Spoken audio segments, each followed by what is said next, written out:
Okay. I welcome everyone on behalf of Nalsar lecture series on constitutionalism. I thank Professor Bhargava and Mrs. Tani Bhargava for being here. This is the second lecture as part of the lecture series keynote address.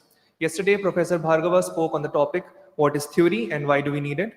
For today, the topic is constitutional secularism, which will also be continued tomorrow. Since most of the audience is from third year, having their mandatory course in Constitutional Law 1, wherein a complete module is dedicated to secularism. Hence, we believe this lecture turns out to be an engaging one. I request Professor Bhargava to start off with the lecture. Thank you.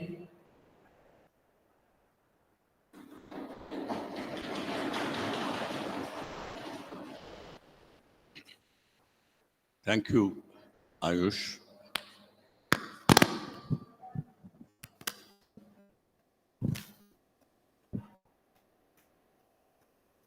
So, if I'm not audible, just let me know. I have a habit of turning away from the mic, and that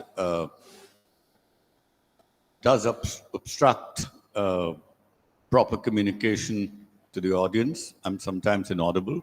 So if that happens, please let me know. So let me begin by giving you the conceptual structure of political secularism.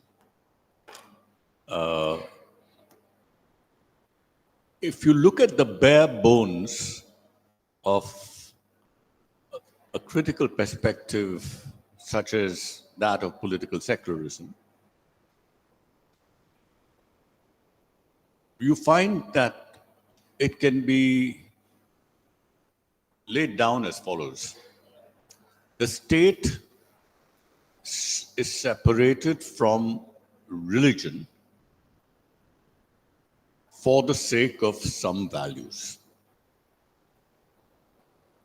I think this last bit, for the sake of some values, is very important for political secularism, right?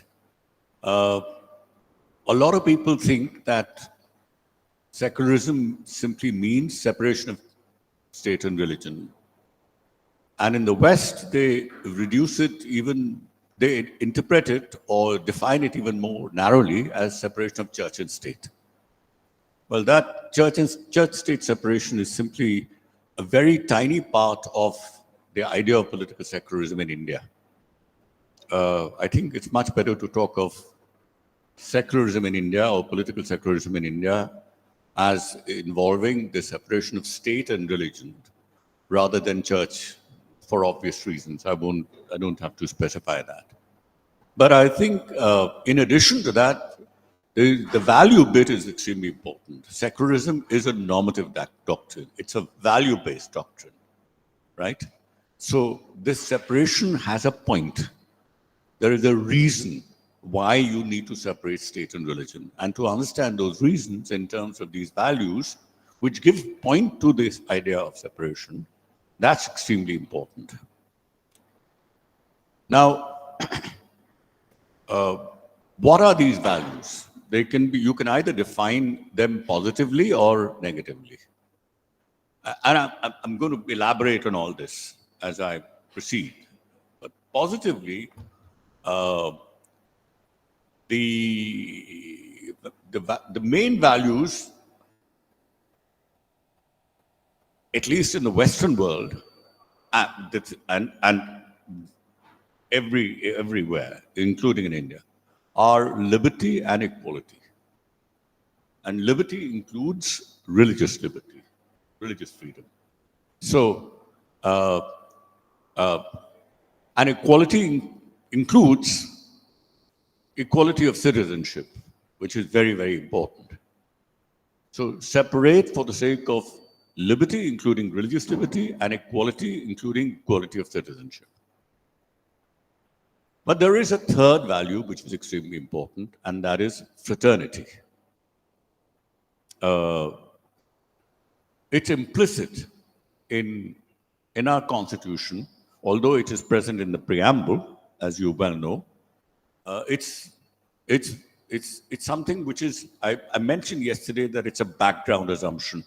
Something, something theories unearthed these background assumptions. They explicate what is tacit. And fraternity is a value which is presupposed by the Constitution. The Constitution doesn't make sense if you do not talk about fraternity. The Constitution doesn't make sense. The equality provision, the provision of equality of citizenship doesn't make sense if you're talking about a political community, and that political community involves fraternal relationships. So separation of state and religion is also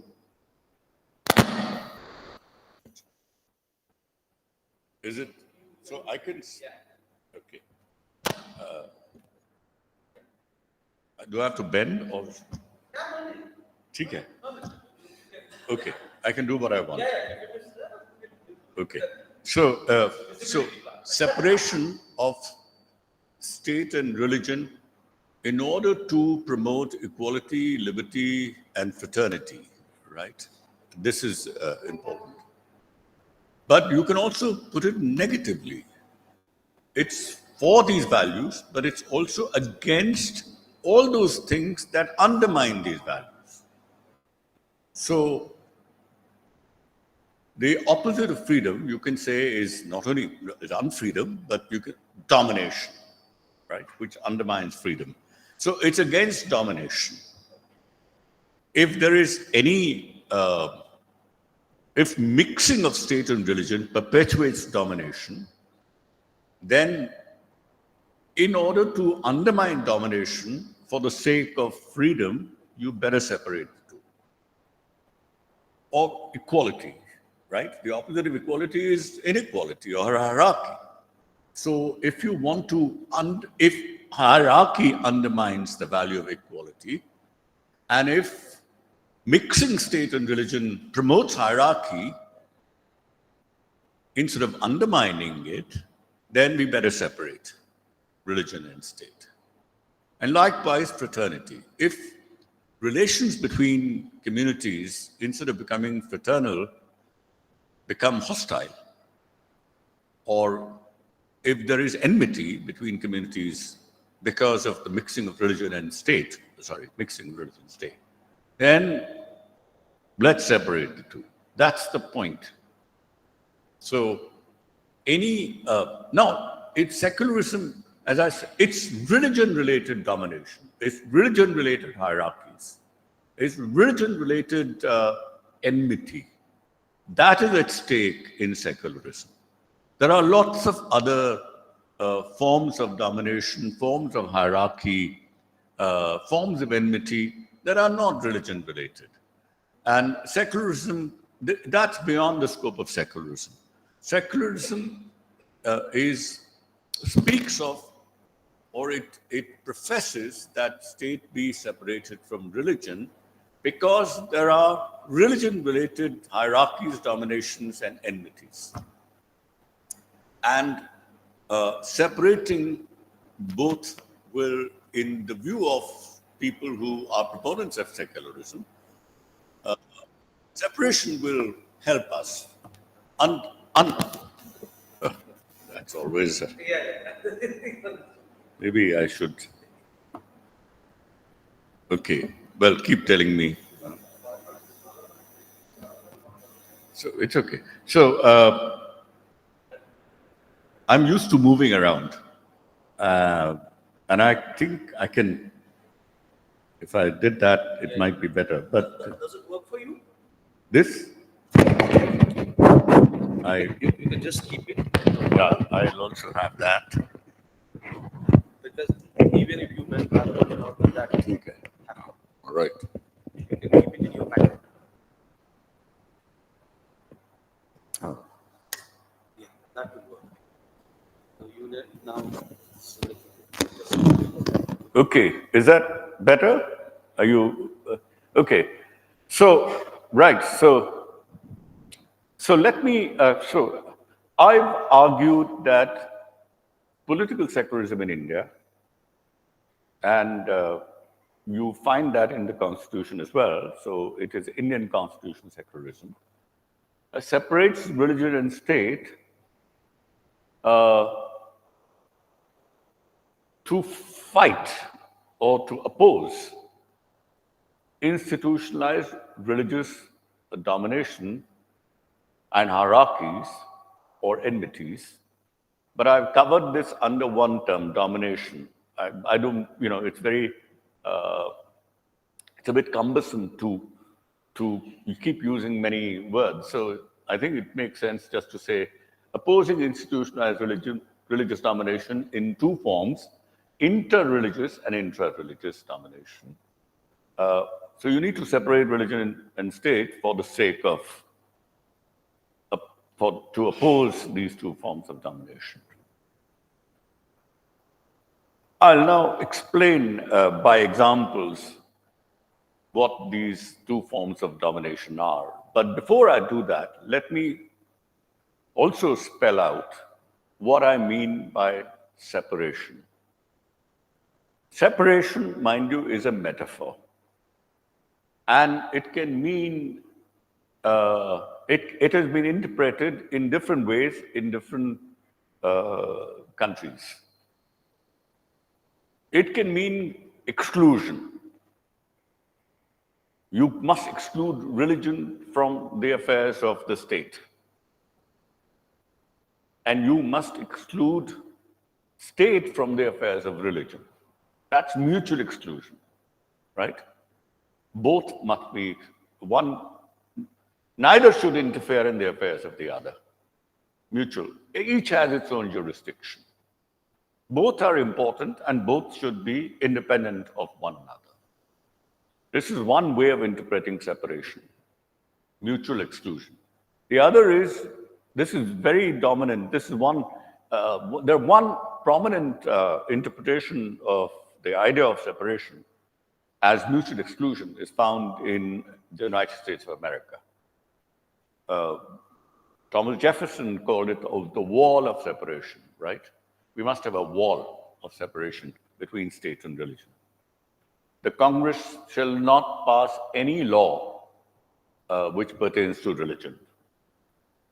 And religion must be, there is no way that religion should get into the affairs of the state, right? So that's mutual exclusion. The other way of interpreting it is one-sided exclusion. So here, the state can get into the affairs of religion, but religion cannot get into the affairs of the state. That is another understanding, which is different from the American model. You find it in France quite a bit. You find the state getting into religious affairs, but religion is not allowed to get into the affairs of the state. That's a second. There is another model where there is not, separation is not meant as exclusion, but distance. The state must be distant from religions. In a large number of Western European countries, the idea is not strict separation, not exclusion, but simply distance. But largely, this is, the state keeps a distance from one religion, which is the dominant religion. It doesn't interfere in the affairs of that religion.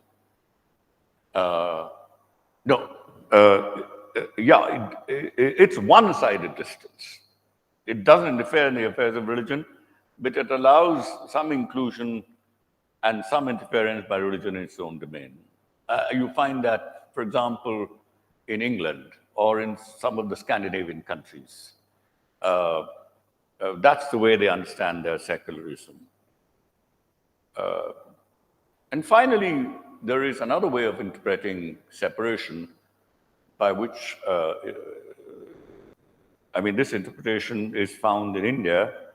It's not, you don't find it mentioned in the Constitution, but that is how I've interpreted it, principal distance.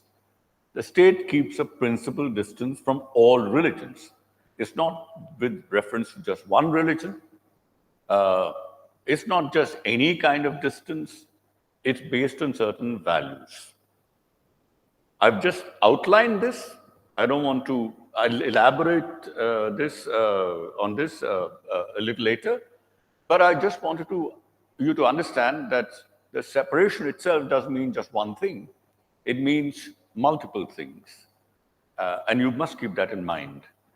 Indian secularism, when you understand, when you look at Indian secularism, when you try to understand it, please do so, at least that's my view, do so to mean the state must keep principal distance from all religions for the sake of values such as freedom, equality, and fraternity, and to oppose anything that undermines these values, namely inter and intra-religious domination. Okay, that's the kind of broad initial summary of what I understand by Indian constitutional secularism, and I hope in the remaining 30 minutes or so I'll expand on this. So let me begin by first talking about institutionalized religious domination. And two forms of institutionalized religious domination, inter-religious and intra-religious. What do I mean by inter-religious domination? So suppose the state, suppose in a society, the majority community persecutes the minority religious community, or minority community for that matter, because it has state power, persecutes the majority religious community. Now that's clearly a case of inter-religious domination. Members of one religious community are excluding, discriminating against, marginalizing, humiliating members of another religious community. And so this is clearly one instance of this is clearly inter-religious domination. So suppose there is a temple in a society, and this is a Hindu temple, let's say, and Muslims freely destroy that temple. Then clearly this is a domination by one religious community of another religious community, and the state must step in order to fight it if it is a state, right? Normally, in a society where, certainly in a democratic society, if there is a dominant majority, and if that happens to be a Hindu majority, then the likelihood is that a mosque will be, if there is domination by one community over another community, then the mosque will be threatened by Hindus. That's more likely to happen. So that's a clear instance of inter-religious domination, right? Now, what about intra-religious domination?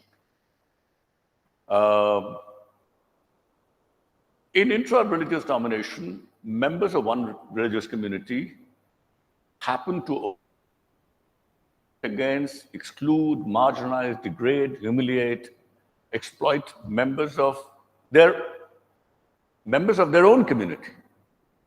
That's intra-religious domination, right? So supposing some people are treated as witches and then persecuted, and this happens in Christian society. Women are sort of meted out a certain violent treatment because people realize that they're witches, and this is all happening within one religious society. It's clearly an instance of members of one religious community doing all sorts of nasty things to members of their own community, right? Or if caste is another, it's something which is part and parcel of any one religious community. And normally, people who belong to the upper caste, they tend to oppress, exclude, discriminate against members of their own the members of their own religious community, but who happen to be placed lower in the hierarchical ladder. So this is clearly an instance of intra-religious domination. Any caste-based hierarchy, if people are treated as untouchables within Hinduism, that's clearly a case of intra-religious domination. If they're not allowed to enter temples, if they're not allowed to draw water from the same well, then there's clearly an instance, there's some religious sanction to it. Let's say there is some Dharam Shastric sanction to it. Then this is clearly an instance of intra-religious domination. Now, a secular state, if it opposes both inter and intra-religious domination, if it opposes intra-religious domination, then it must also oppose all caste-based discriminations, all caste-based exclusions, caste hierarchies in general, and also gender-based hierarchies, right? If a woman is not allowed to enter a temple from the ages of 15 to 55 because she is menstruating, then it's clearly for that, on that ground, if women are excluded from a temple, then the state has to stand up. A secular state must stand up and say, well, this is something that we are not going to permit. They have equal access, and there is no religiously grounded justification can exist for exclusion of women from any religious practice if they wish to participate in those practices. So these are instances of intra-religious domination. And clearly you can see the link between intra-religious domination and freedom, right? This is a clear violation of religious liberty. Women wish to participate in certain religious practices. They should be free to participate in these practices, but they are banned from or excluded from participating in the practices. Their freedom is taken away, and this is clearly an instance of what I call domination, right? Or if someone says that you can enter a temple, but you can do so only with your husband, not on your own, then again you're treating them as, in some ways, as second-class members of the community. You cannot. A man can enter a temple on his own, but a woman can't enter the same temple on her own. I don't know if there are such instances, but there are a lot of rituals in Hinduism that are in a sense, in some senses, promote this hierarchy between males and females, right? Women are always dependent on men in order to perform certain rituals. They are not allowed to to participate in them on their own. Now, a secular state, if it is upholding freedom, equality, and fraternity, it cannot allow for these instances of intra-religious domination.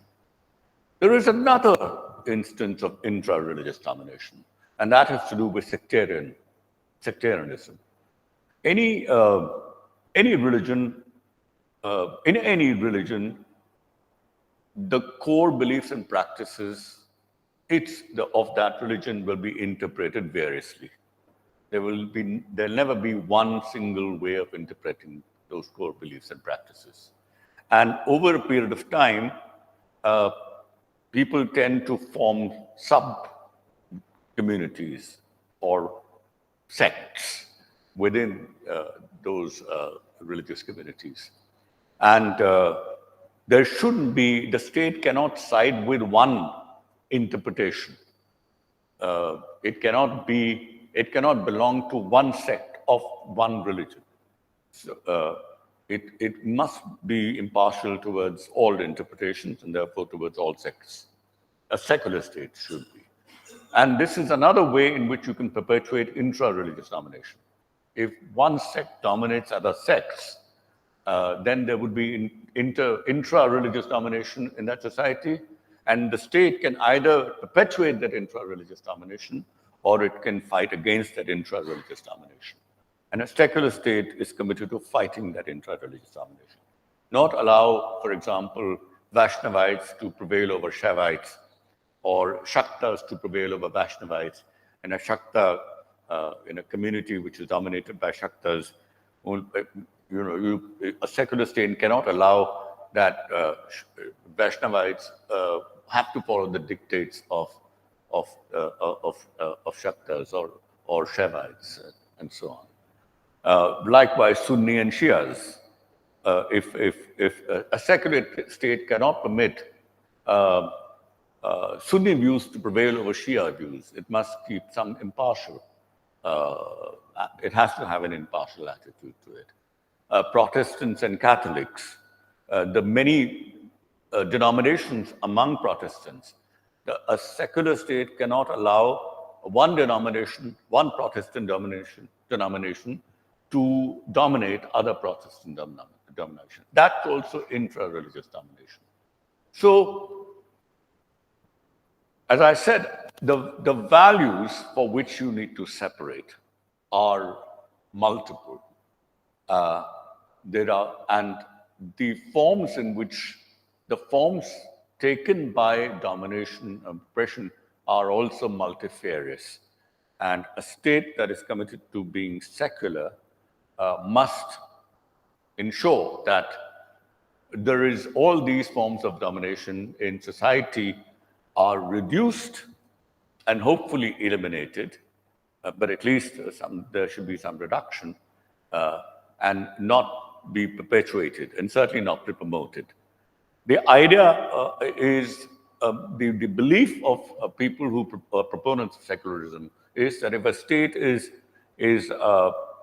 taken over by one sect or one religion, then or by one section of a religion, then it will, by virtue of having taken over, it will dominate other sections, other communities, other sects, other women or members of the lower caste, and therefore, if it mixes the religion with state, if it takes over, then that will happen, and therefore it's best to separate the two. Okay, that's the point.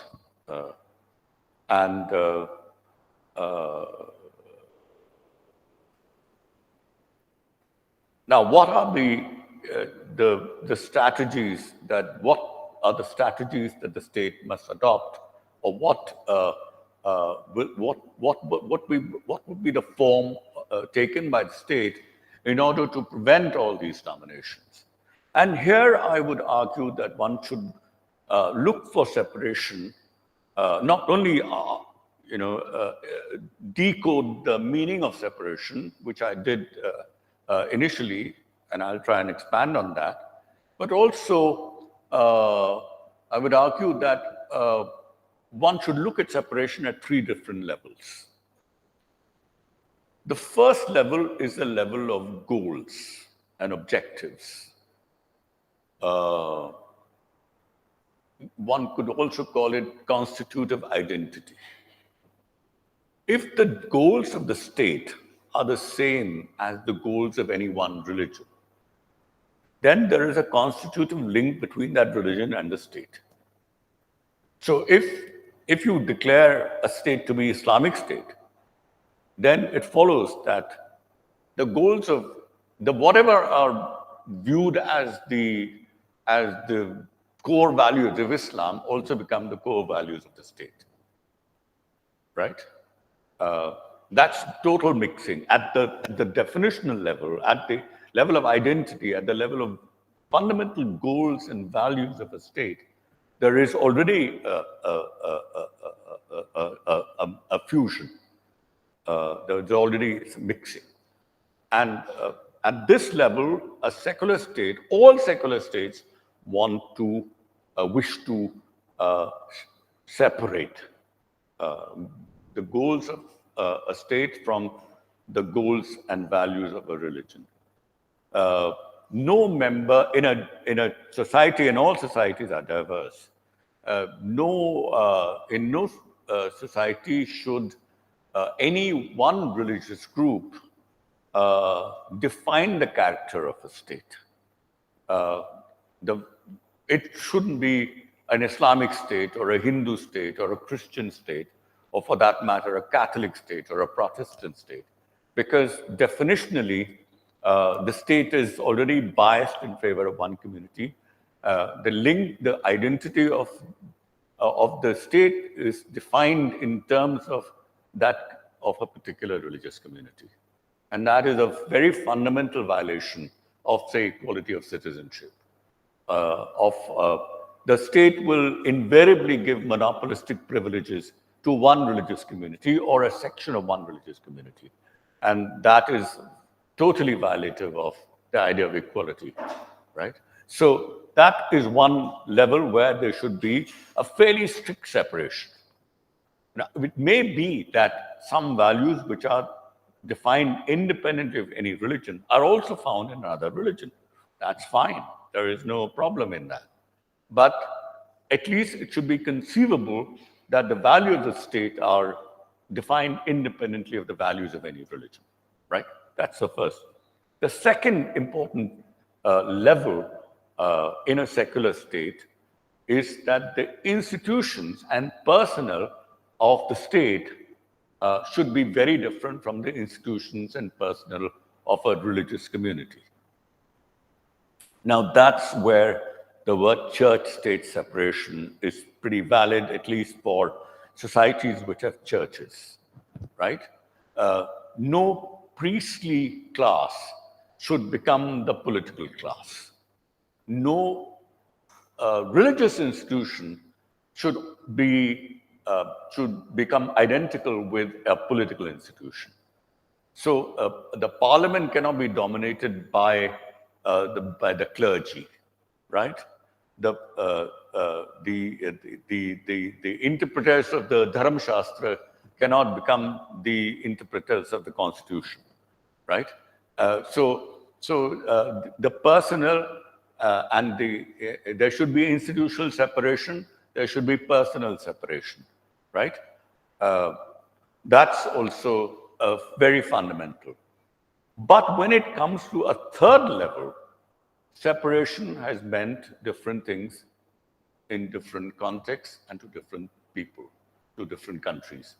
And when I was talking about mutual exclusion, one-sided distance, and principal distance, I was really talking about all these at this third level, which I call the level of law and public policy, right?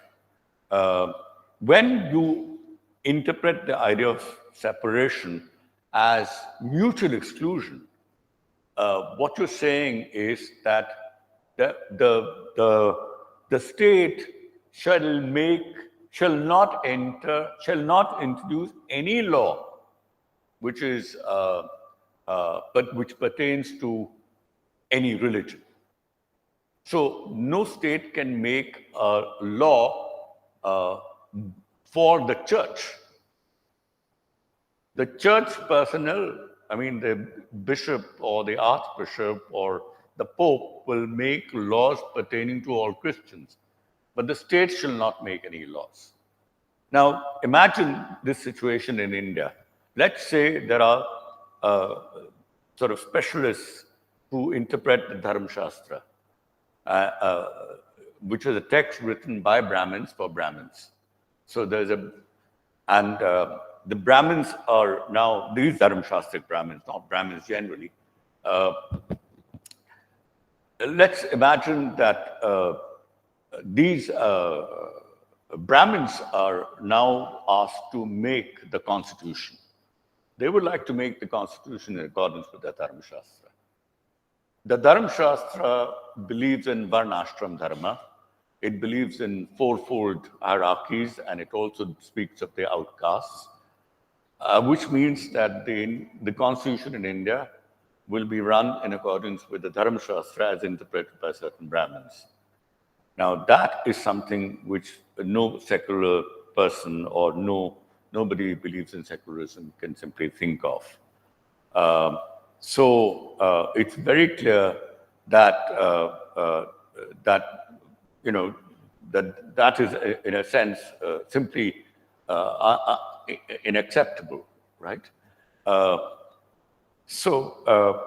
This cannot be in America. This church-state separation is fine. Mutual exclusion of church and state may be fine. I'm not saying it is fine. That's up to them. But in India, you cannot have mutual exclusion. There are lots of religious personnel, Dharam Shastrik officials, who dictate how society is to conduct itself, the norms of social interaction, how society is to be arranged, what a person, which person is to marry who, which person is to dine with who, what kind of work must be done by which person. All this dictated by the Dharam Shastras. Now, if that is going to be the controller of, if you allow those Dharam Shastrik Brahmins to control society, then that would be, that would be, a secular state will simply not be able to permit that. So you have to make laws that go against the Dharam Shastras. You cannot make a law if you believe in the values of equality and freedom. You will make egalitarian laws, freedom-sensitive laws that are against Dharam Shastras.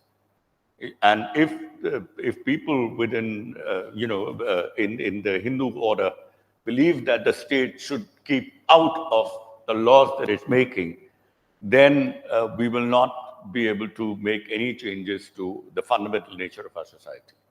We will remain a hierarchical society. We will remain an unfree society. So we could never accept that. And therefore, we wish to retain some distance from religion, but this distance, as I said, was principled, which means that it was value-based. The state refrained from interfering in religion or intervened in religion, and it intervened negatively or positively, depending upon which of these would protect all these freedoms and egalitarian statutes, and which of these will undermine them, right? So this flexibility had to be there in the Constitution. It cannot follow the American model. On the other hand, the French model was also not something that we wish to adopt. The reason for that is that we all felt that religions, in many ways,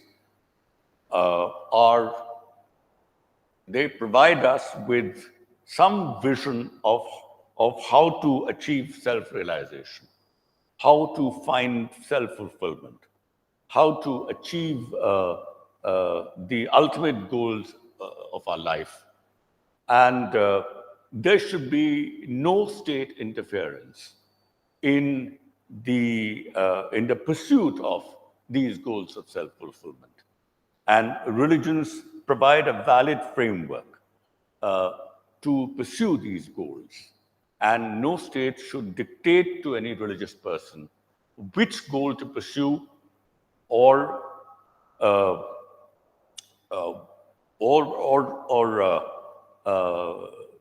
whether to believe in gods or goddesses, in one god or in no god. That is not something that should be left to the state. So the state cannot intervene in all religious matters. That would be anti-religious, and there was no way that the Indian constitution makers would have allowed something like that to happen. So, in some respects, the whole basis of religious freedom depends upon the state keeping itself out of religion, not the state not interfering in matters which are. On the other hand, there were many practices in which, if the state were to keep itself out of religion, it would have perpetuated what I called inter and intra-religious domination. So, in order to achieve gender justice, or in order to achieve social justice more generally, in order to achieve a society where everybody was equal, you had to take certain measures, such as the abolition of untouchability, such as the opening of public wells to everybody, which are all there in the Constitution, which are pretty much like what the French do, but quite unlike what the Americans do. Okay, and this kind of flexible policy of part intervention and part non-intervention, part interference and part non-interference, depending upon which of these actions will undermine domination and which of them will accordingly promote freedom, equality, and fraternity. All of this is something. This is a kind of policy that the state must adopt, and this is what I've called principal distance. Now, the underlying attitude of the state, therefore, and I think of people more generally, which the state encourages, is not a passive respect to religion, nor of active hostility to religion, but something which I call critical respect. Now, critical respect involves, there is some tension in this idea.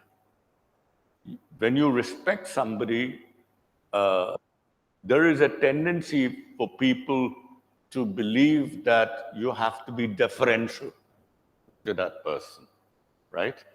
You see that person as somewhat higher than you, and you have to be you have to surrender in some ways. You have to be awed by that person. But this is a notion of hierarchical respect. And this is an idea that in egalitarian societies, this is an idea that won't work.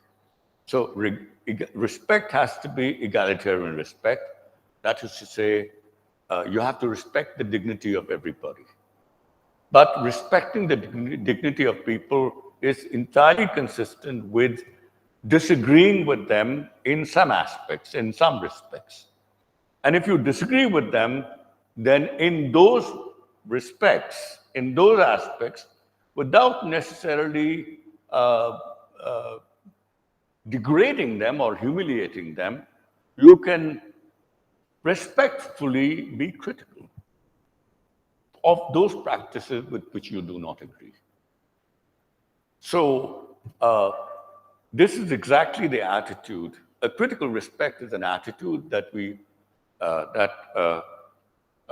again, this is a term that is not mentioned in the Constitution, but it is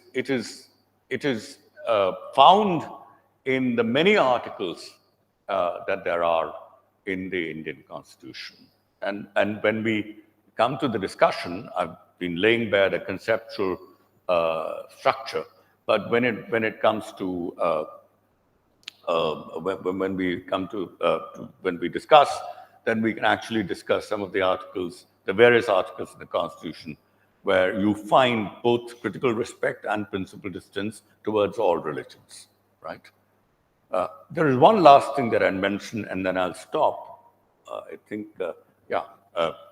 and that is, there are two ways in which the state can intervene in the affairs of religion. One is to hinder religion, and I've been talking about hindering religious practices. interfering in religious practices in order to undermine them, right? But there are also, the state can also do certain things with respect to all religions, and certainly with respect to some very vulnerable religions, which are more in the nature of helping them rather than hindering them. So you would notice that in Articles 26 to Article 30, there are certain fundamental rights that are given to minority religious communities, which fundamental rights are there to help them rather than to hinder them. The reason why they're meant to help them is because it is presupposed, again, something that I explained yesterday, many of you were not there, but it's presupposed that in a society where there is a very large number of one community and a much smaller number of other communities, the likelihood of the resources of the state to be used for the larger number is much greater. After all the institution of the state will be peopled by the dominant community, religious community, the majority religious community. The parliament will be mostly, in the case of India, it will be mostly Hindus. The bureaucracy will be dominated by Hindus, and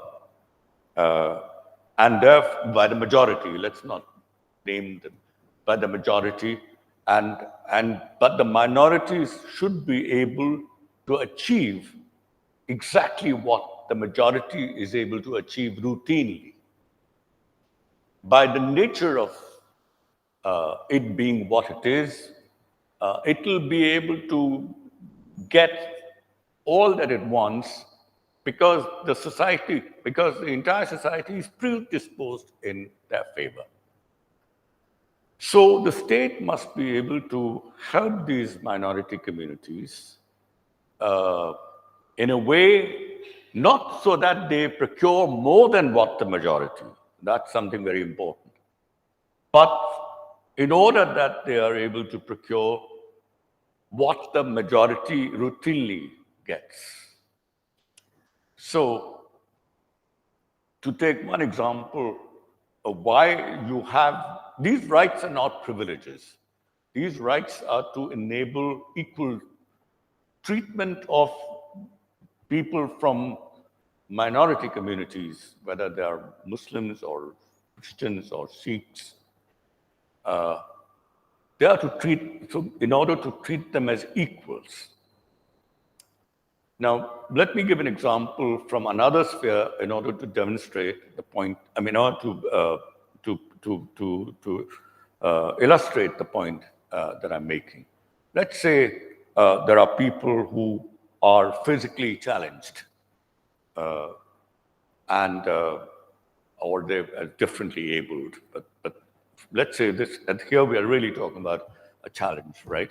Let's say a person who's suffered a fracture. Let's say a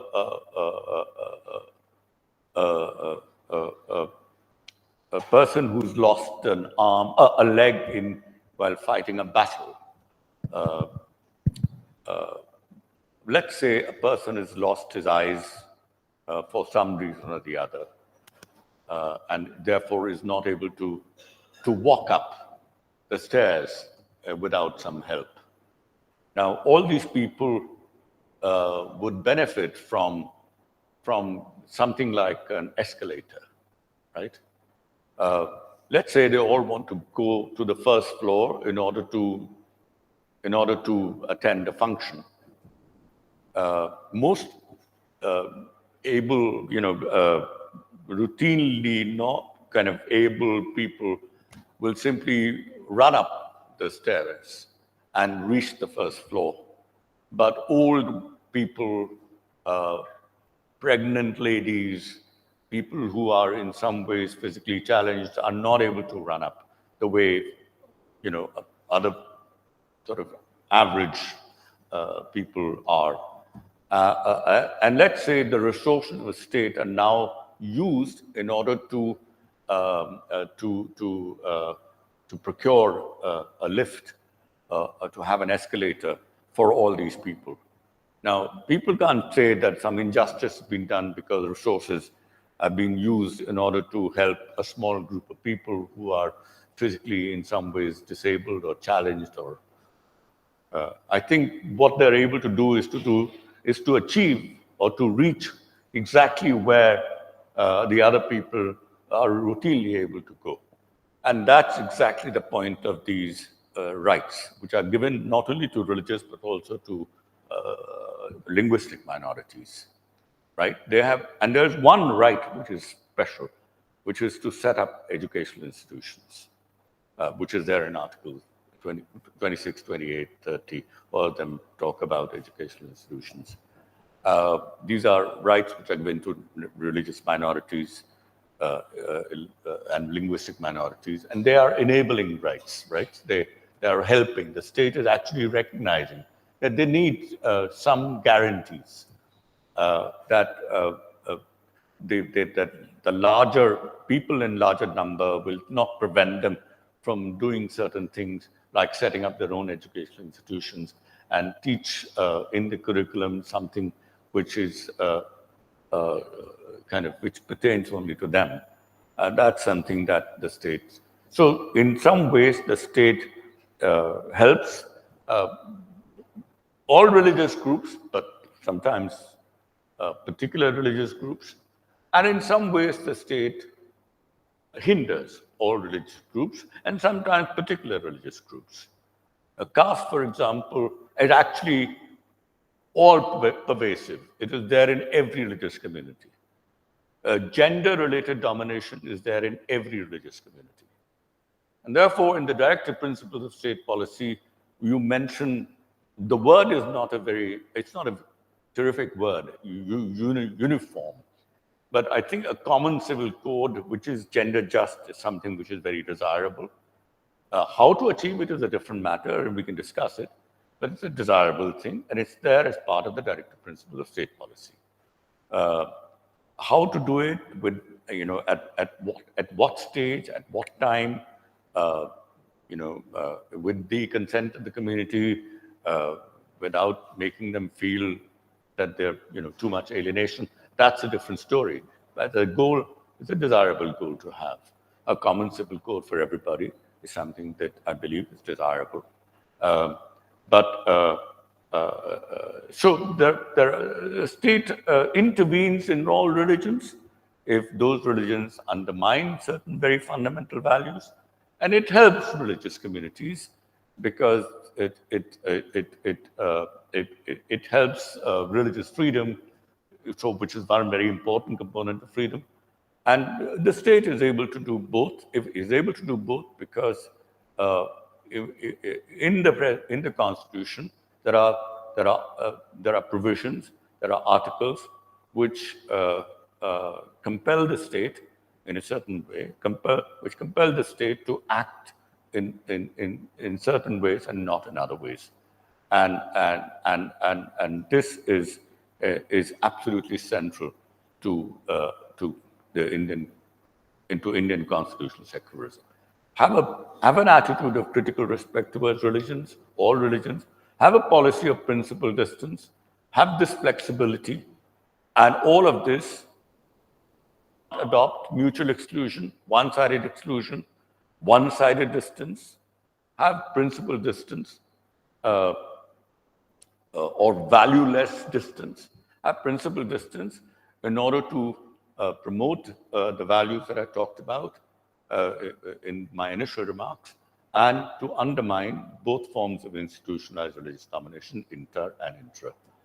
I argue that if you read the Indian Constitution appropriately, if you read all the articles of the Indian Constitution in the, in an object, so in a very objective manner, you'll find in the Constitution, inscribed in the Constitution, is a policy of principal distance for the sake of these values.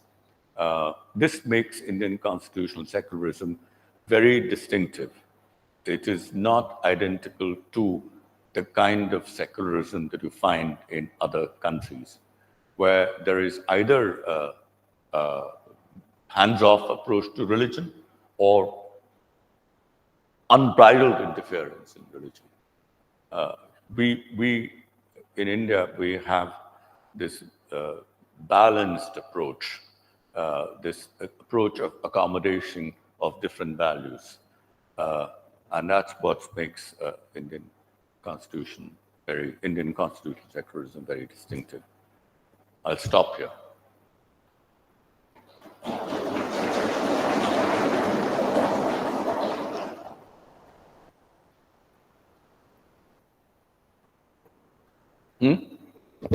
Any number.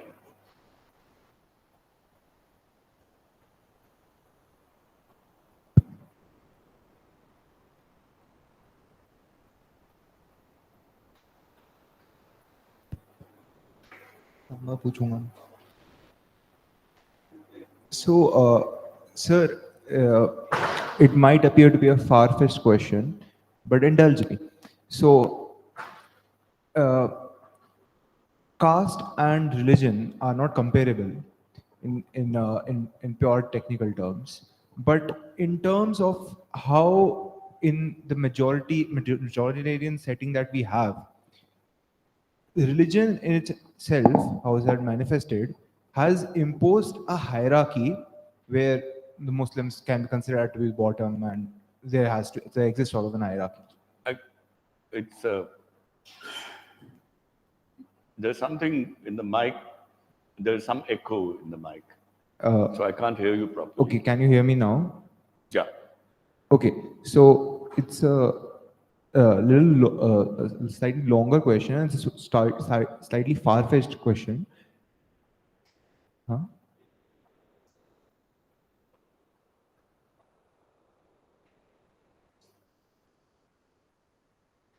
So basically, what I want to talk, seek your view about. So, Indian Constitution doesn't explicitly abolish caste.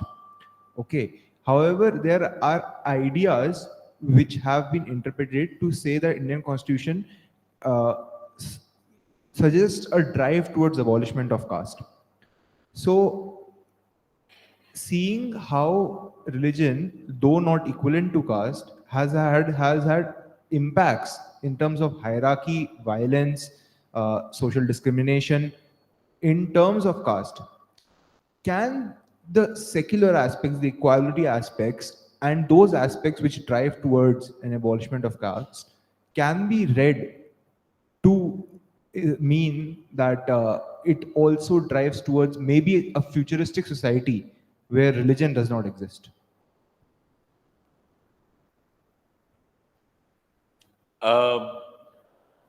I don't think I don't think Indian Constitution envisages a society where religion doesn't exist.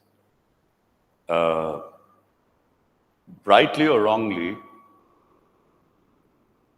it has a vision of a society in which, for some people, religion is desirable. It's something which provides them a framework within which to find ultimate satisfaction, right? So this is not, the Indian Constitution is not anti-religious. It accepts that, it espouses a pluralist ethic where people who believe in one God, people who believe in multiple gods and goddesses, and people who do not believe in any God, all of them cohabit. All of them have a fraternal relationship with one another. There is harmony between such people. It certainly allows for people to quit any religious framework, to leave their own, the religion into which they were born. That is something that is allowed. It allows for people to believe in a framework that has no place in it for just one God, right? But it also allows for gives space to those people who believe in only one God and no other God.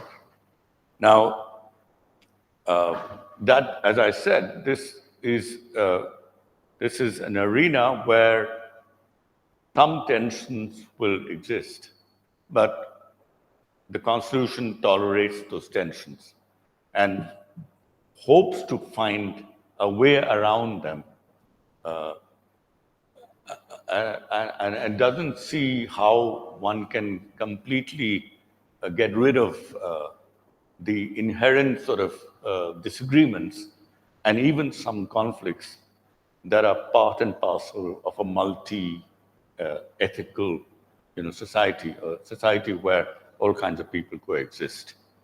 So, as far as religion is concerned, I'm pretty clear that this is the standpoint of the Constitution. As far as caste is concerned, which is another matter altogether, which is hugely legitimized by one religion in India, but it's pervasive in all religions. It's not as if Muslims have no caste and Christians have no caste and Buddhists have no caste, or Sikhs for that matter. All of them are caste-ridden. It's another matter that the Indian Constitution doesn't recognize caste among Muslims, except, now with the introduction of the Mandal Commission, recognition of OBCs, there is other backward classes, technically speaking. There is an implicit recognition of caste in other religious communities, but by and large, since it is found, it's sanctioned more specifically and explicitly in one stream of what is now called Hinduism, which is Dharamshastric Hinduism.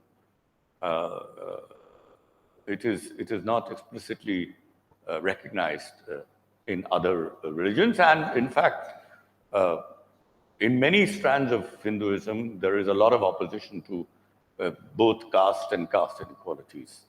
Jati Vyavastha has been challenged within Hindus from time to time. And there are many movements which have been against it. But there has always been a backlash. There is, I won't even call it Brahminical Hinduism, I call it Dharamshastric Hinduism. So that's something which is which has been an obstacle in some ways. Now, caste is a very peculiar term. I mean, it's very hard to prevent people from believing in and seeing each other through jatis. It is, I mean, it's in one form or another, it'll, just reappear in every society, right? What must be done, and so I'm not sure if abolition of, unless you see caste, jati as inherently hierarchical, which some people legitimately do, but some people may find that, maybe hierarchy is not built into jati, it's certainly built into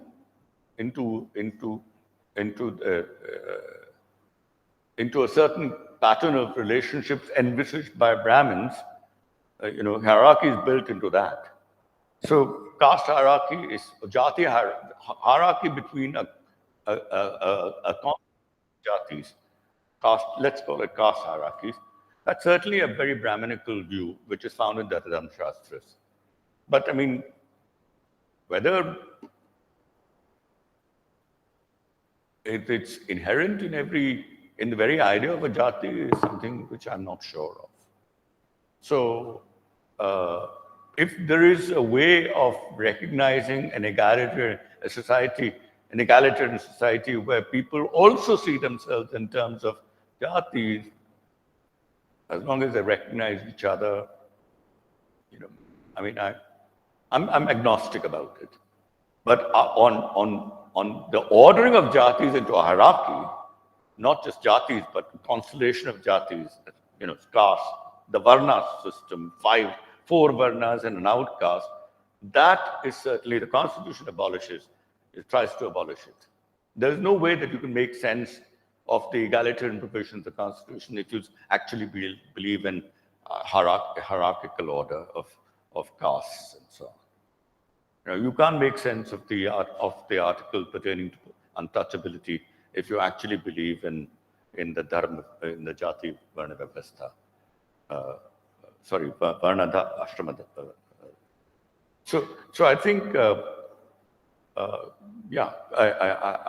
stop there.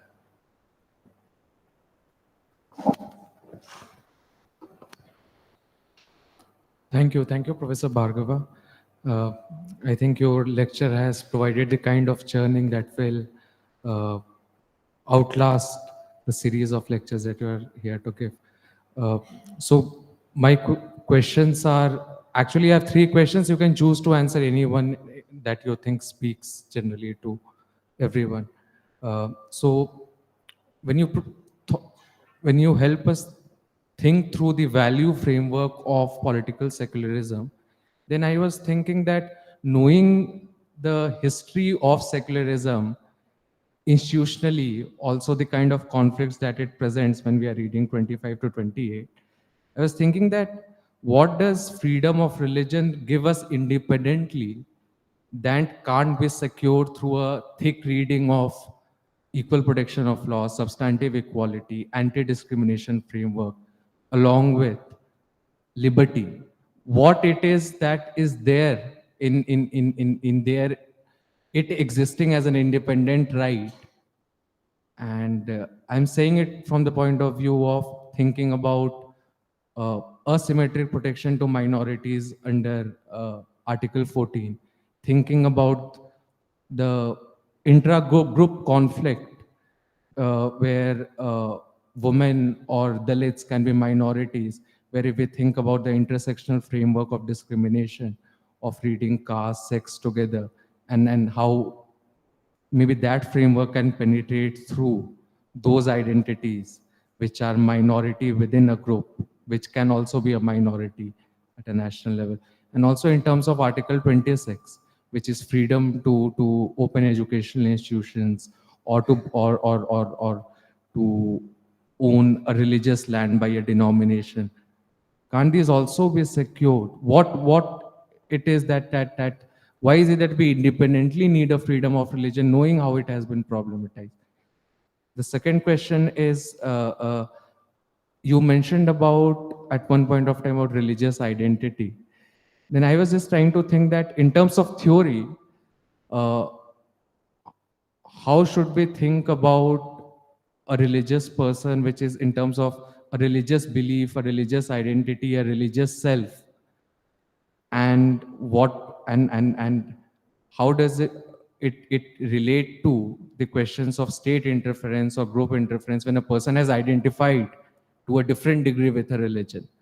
To a religion, which is that, does it mean different things when we say that when a person has a religious belief system vis-a-vis saying that a person has a religious identity where they identify it as a fundamental choice that they will not betray?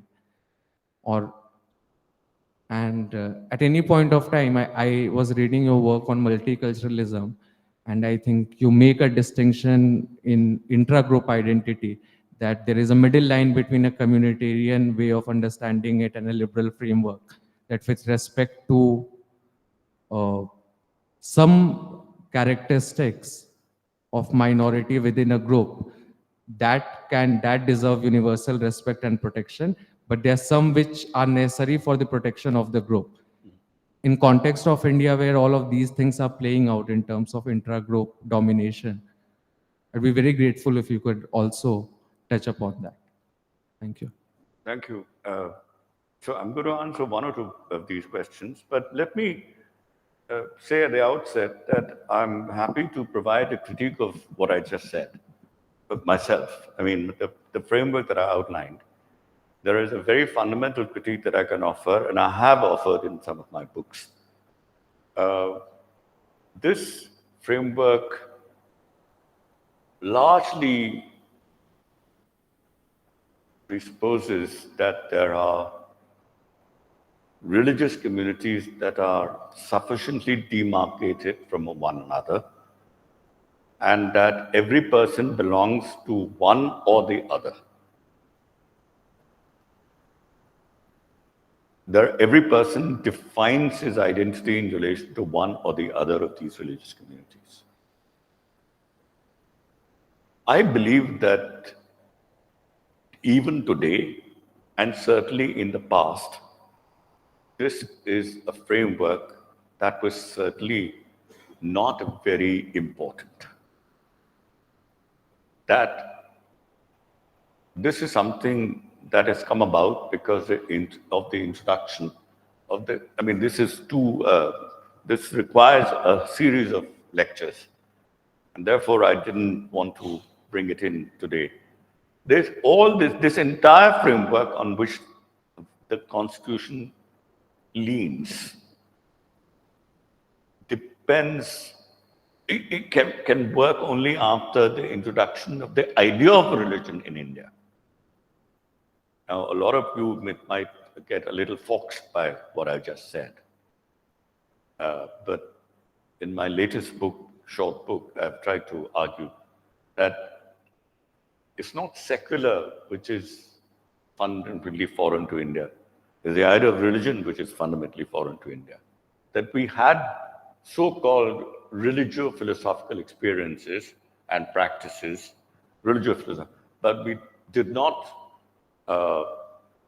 see them through the prism of the category of religion.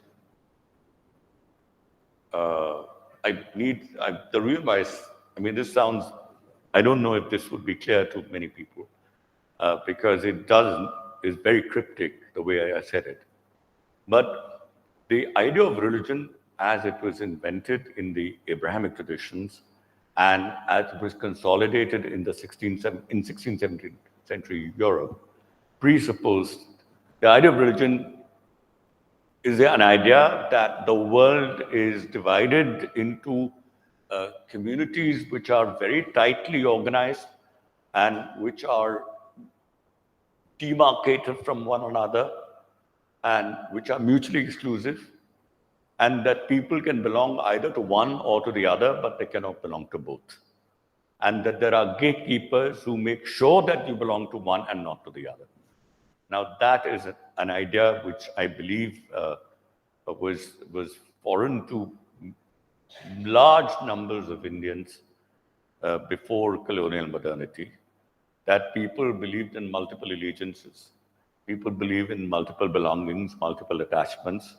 They were happy to be both, in our terms, Hindus and Muslims, which is unthinkable for many people in the West, and which now becomes unthinkable for a lot of people in India. How can one be both Hindu and Muslim? You have to be either Hindu or Muslim. And you can see that the census made sure that there were a lot of stories about the imperial gazetteers going to, say, Punjab and asking people if there are Hindus or Sikhs, and some people, peasants, sometimes used to say that there were Sikhs, and sometimes they used to say there were Hindus. They didn't know whether they were Hindus or Muslims. It all depended on the season, whether they were Sikhs or Hindus. So, I mean, the Constitution doesn't recognize that. And the Constitution acknowledges, gives in to the idea that there are different religions and they are sufficiently demarcated, that there are Hindus and Muslims, and so on. But notice, this is how the Constitution is read. I mean, It's a very peculiar thing. The Constitution doesn't actually mention any of the religious communities. If I'm right, I don't know. It talks about minority linguistic and religious communities, but doesn't specify which. I don't know if the word Hindu is ever mentioned in the Constitution. I don't know if the word Muslim or Christian is mentioned in the Constitution. It isn't. It's certainly there in the judgments of the courts. But I do not know. I don't know if the Constitution actually mentions that there are castes which are only specific to Hindus. I don't know. I don't think so. You please examine. You are experts on the Constitution. I mean, the entire Constitution. I've only read a few articles here and there. I know the theory, but I don't know the Constitution as well as you people know. But tell me, am I right? I think I probably am, but I'm not sure. So I think the Constitution leaves open the possibility that there are communities which are which are ambiguous. There are communities which are neither this nor that. They may be religious, but which religious? Multi-religious, single religion? What kind of diversity, internal diversity? It's just left very open. It's just that we don't read the Constitution in that way. We don't read the ambivalence and the ambiguities within the Constitution. But the Constitution allows for that. The way we normally read the Constitution and the way that I've read the Constitution for the purposes of this presentation has been that there are these multiple religions and that there are these, which are sufficiently demarcated. So when the Constitution talks about religious community, it's talking about a minority religious community. It must be talking about Muslims and Christians, or if it's a state level, Hindus in Kashmir, maybe. But it's for the courts to interpret the Constitution and for constitutional experts to provide their insights to the courts, and on the basis of that. So yeah, to come back to your first question now, I've given such a elaborate preamble to my own statement that I've forgotten. Just tell me once again what the first question was. I think the first question is that what is it that freedom of religion Right. independently gives? So yeah, I mean, it's the thing is, I mean, the religion is just, it's a word that we have adopted. And since every other constitution has a freedom of religion clause, we also have it. I think it would be, we need, and that's why I think we need a good, a deeper understanding of what the word represents. Religion, whether it is even necessary. That's the point that you raised. Whether we can have some other idea or other concept or other word which encompasses what falls outside religion as well.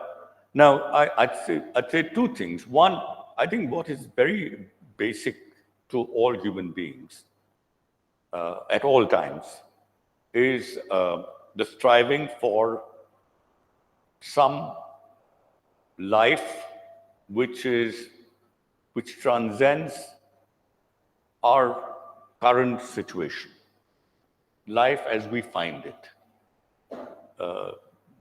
We find the idea of moving to a world which is different from the one in which we currently inhabit.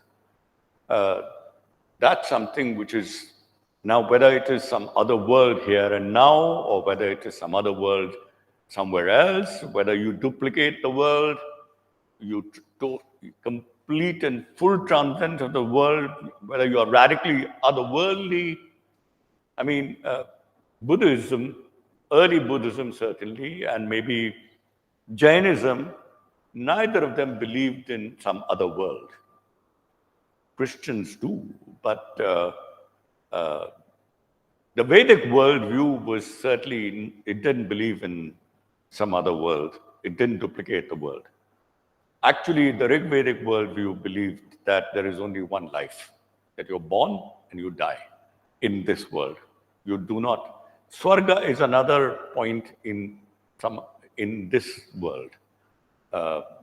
If people die, I mean, it is the Rig Vedic worldview is kind of ambivalent on this. Are you? Huh? Huh? No, it doesn't. I mean, but Swargalok could easily be found very early on, but it is ultimate state of bliss. It's ultimate joy. Even in the Mimamsic texts in the 5th century AD, after the Common Era, ACE, you find the mention of Swarga, but it doesn't say that Swarga means some radical transcendence of this other world somewhere else where the soul departs and inhabits, it means ultimate bliss, ananda, joy, ultimate joy. Whether it happens here, nibbana, the Buddhist idea, awakening, whether it happens in this world, it certainly doesn't happen in some other world. Nibbana is certainly, basically, that would be a resting place for the something, which Hindus, the Upanishads, the Hindus called Atman. Buddhists don't even believe in something like a coherent entity called Atman. So the liberation is not of Atman. I mean, the idea of inhabiting another world is completely out of question. You have to break the cycle of rebirth and redeath. That's certainly there in the Buddhists, but not the idea of another world. So, what was I? Religion. I mean, two things are very important. One is some idea of ultimate self-fulfillment. And secondly, how do you express this idea? In what mode of expression is this idea going to manifest itself? Is it going to be ritual? Is it going to be mythic? Or is it going to be theoretical and philosophical? I think from for a very long time now, although evolutionary biologists will be able to tell you better, but for a very long time now, all these three modes of expression have existed, and people have expressed their longing for transcendence from the problems of this world in all these three modes. Most religions tend to emphasize the ritual aspect and the narrative mythic aspect, but the theoretical aspect is underplayed. In most modern philosophies, well, not modern, but many philosophies, the ritual and the mythic aspect is underplayed and the theoretic aspect is dominant. Everything is true. Yesterday we were talking about word-dependent theories. Some of you were present. In religion, theories play a much less significant role. The mythic and the ritual part is greater. But I have no reason any longer to believe that one mode is superior to the other mode. It depends on the context, which is another answer to the question that you raised. I don't think we can abolish ritual or mythic narratives from human life.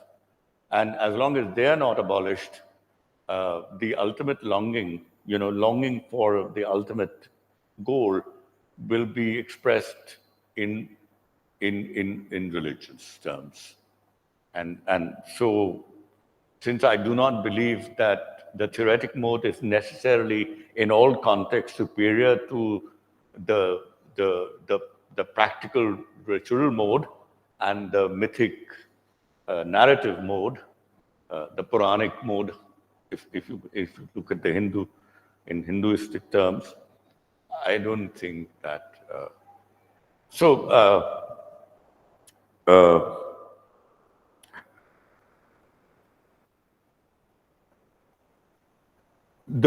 I would say religio-philosophic practices and experiences is the correct term for Indian experiences, lived experience of Indians since at least for 3,500 years, if not more. The Upanishads certainly are the beginning of philosophy in India, but they're not completely cut off from ritual and from narratives, mythic narratives. Buddhism is very largely philosophical. Jainism is again, a lot of it is philosophy. But very soon, although they started in the same region and the same period as the Upanishads, and they were equally philosophical, very soon they acquired this other dimension, of ritual, and they adopted gods and goddesses. And also, although they were subsidiary to Buddha's teachings, and the philosophical mode was very much more important. I think all of these. I mean, these are very difficult to remove. I doubt very much if you can actually get rid of them. So I don't know if I think it is desirable to get rid of this modern idea of religion and of mutually demarcated communities with exclusive allegiance, demanding exclusive allegiance of different people. I think that's a pretty pernicious idea, and which was alien to many civilizations in Asia and pervasive in the world at one time. I think it's something which has distorted a lot of things. If religion is that, then I would say let's look for some other term. But if religion means something different from that, then I think freedom of religion is okay. But this is still an open question. I think I'll stop there. Sir, thank you so much for this thing. And then I'm trying to think about tomorrow also. Thank you so much for putting so many ideas together. This is a little bit of a practical kind of a question. Probably the answer need not be very immediate also. What exactly had happened, especially post-90s? I'm 53 now. I'm Vagish. I teach political science here. We had, in our pretty young age and in 20s, or even at that point of time, we never thought religion as an identity. Religion as an identity will be seriously used for political purposes. But suddenly, post-80s or mid-80s on, primordial identities started coming in a big way. I just want to keep social justice thing away and let me come back to this. What exactly made religion, which came into political frame so seriously, to mobilize, galvanize?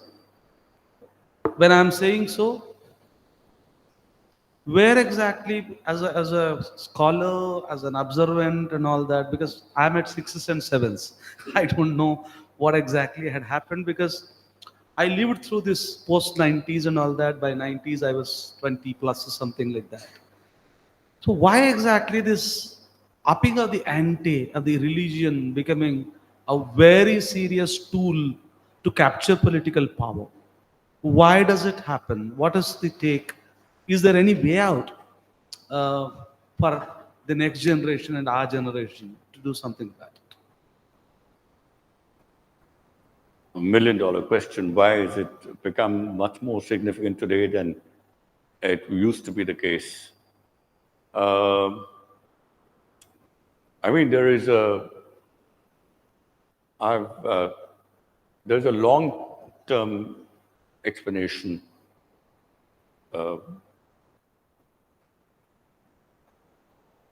And there is, of course, a much more short-term.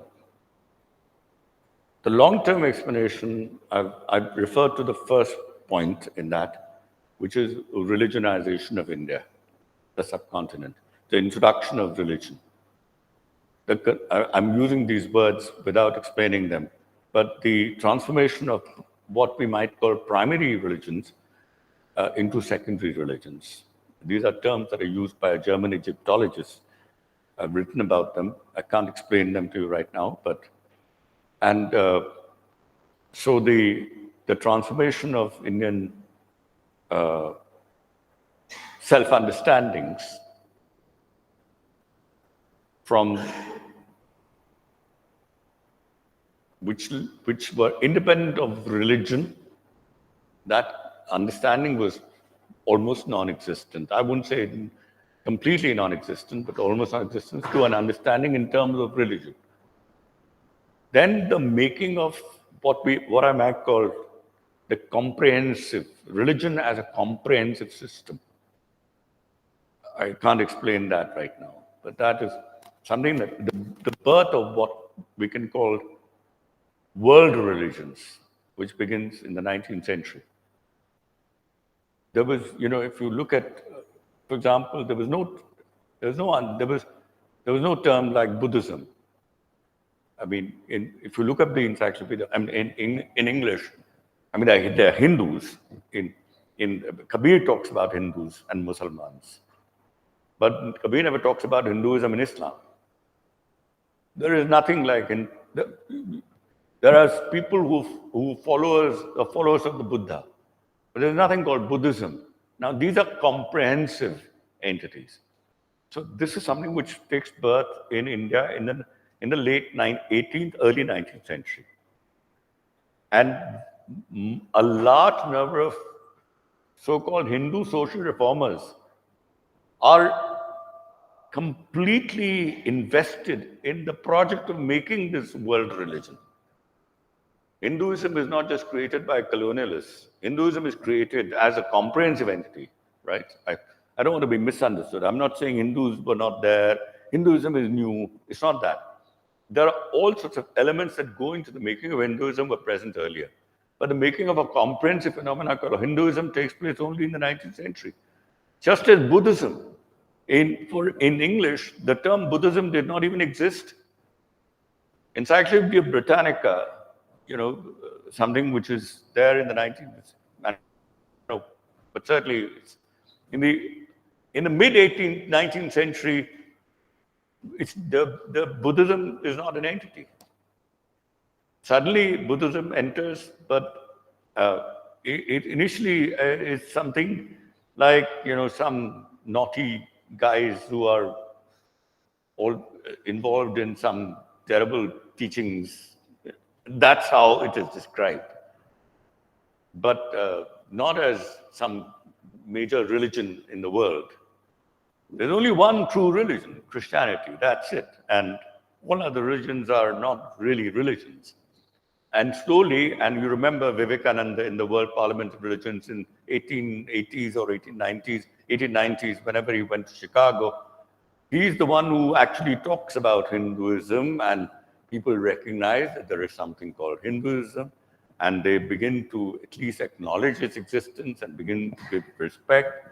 To some extent, otherwise, all this Hindu was something to be denigrated, right? It's not something to be. So, and so the second idea of it's a comprehensive, it's got some benefits, but I think it's full of big losses for Indian thinking. The idea of a world, a religion, is the idea that the world is divided into religions. And it's been a very pernicious idea in some ways. But the third idea is that every religion, people who belong to one religion must have a state of their own. This is an idea which came in the 17th century in Europe, the birth of confessional states. And in India, this idea was born in 1925. And we are seeing the fruition of this idea. The people have been actively engaged in, and people have felt that they were marginalized, they were defeated, and they've lived this idea has had a very precarious existence in India, but suddenly it's taken up. So we can have a long-term conceptual history of the idea of the realization of this idea in the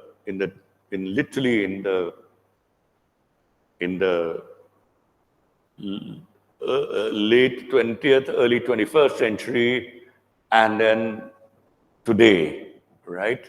You can see it happening right now, and mercifully, there is some people who have put a stop to it for the time being, for some comma has been inserted right now. There's no full stop yet, but some comma has been inserted, some pause, but God knows. I think it's riven with conflicts. This idea itself is a problematic idea. So we can have that kind of a story. The other story is to do with contingent political, social, and economic factors. Is linked to neoliberalism. Economic is linked to the idea, the backlash, right? That it's linked to caste, as you paper over all kinds of fragmentation on the basis of caste and make a unity, right?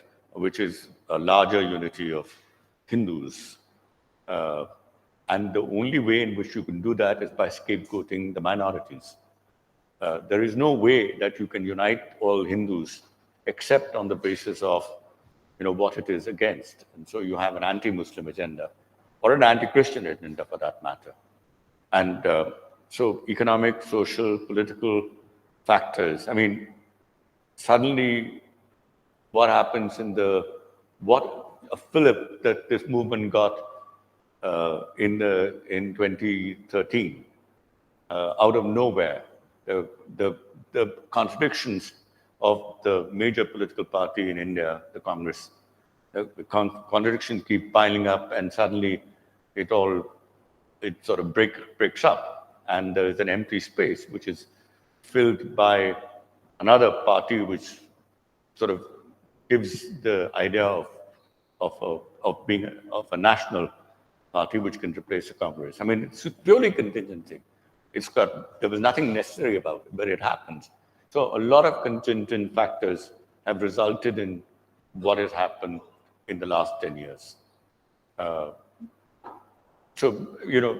all sorts of very complex factors at play, which is witnessed by the way, it's also to do with some global issues. The rise of oil price, the so-called revolution in Iran, the birth of Islamic fundamentalism following Christian fundamentalism, right? And the takeover of the mosque in Mecca by militants, by militant Islamicists, and the split in the Shia-Sunni world, and this is what this is not really a resurgence of religion. It's really the politicization of religion, which begins there in a very major way, and the fillip that it gave to all kinds of religious nationalisms everywhere in the world. The inspiration, of course, comes from Christian. So all these are major factors. I mean, somebody has to write a comprehensive story of this. I'm not really capable, but I can mention them in passing. But all these are responsible for why you lived through that in the last 25 years or 30 years, and why in your youth and your childhood this was not very prominent, and suddenly in the last 25, 30 years, you found it becoming much more significant in public life. Yeah, suffocating. So yeah, I mean, I can only give a cursory, very fragmented answer.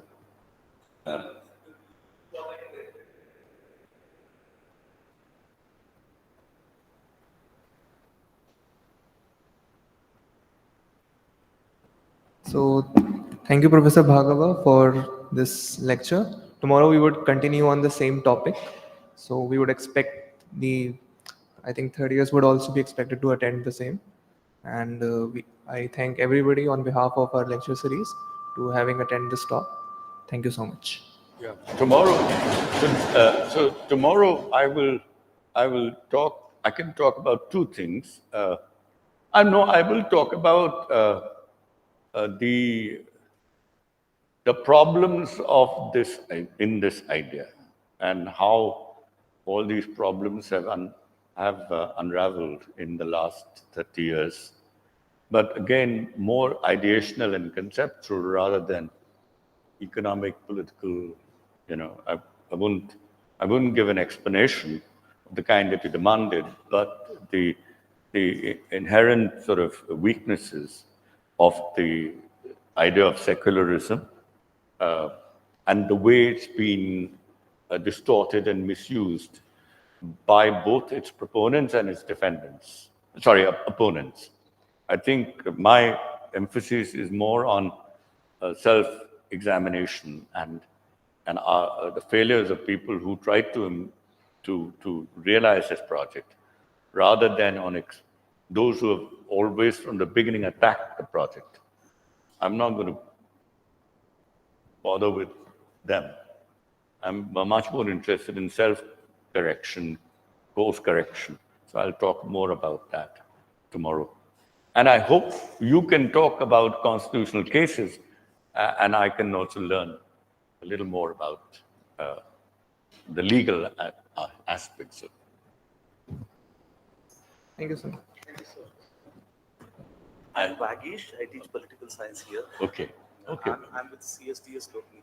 I see, Vagish. Okay. We've met before, no? Yes. Okay. I came to Delhi. Yeah. Okay. Lovely. How are you placed tomorrow morning?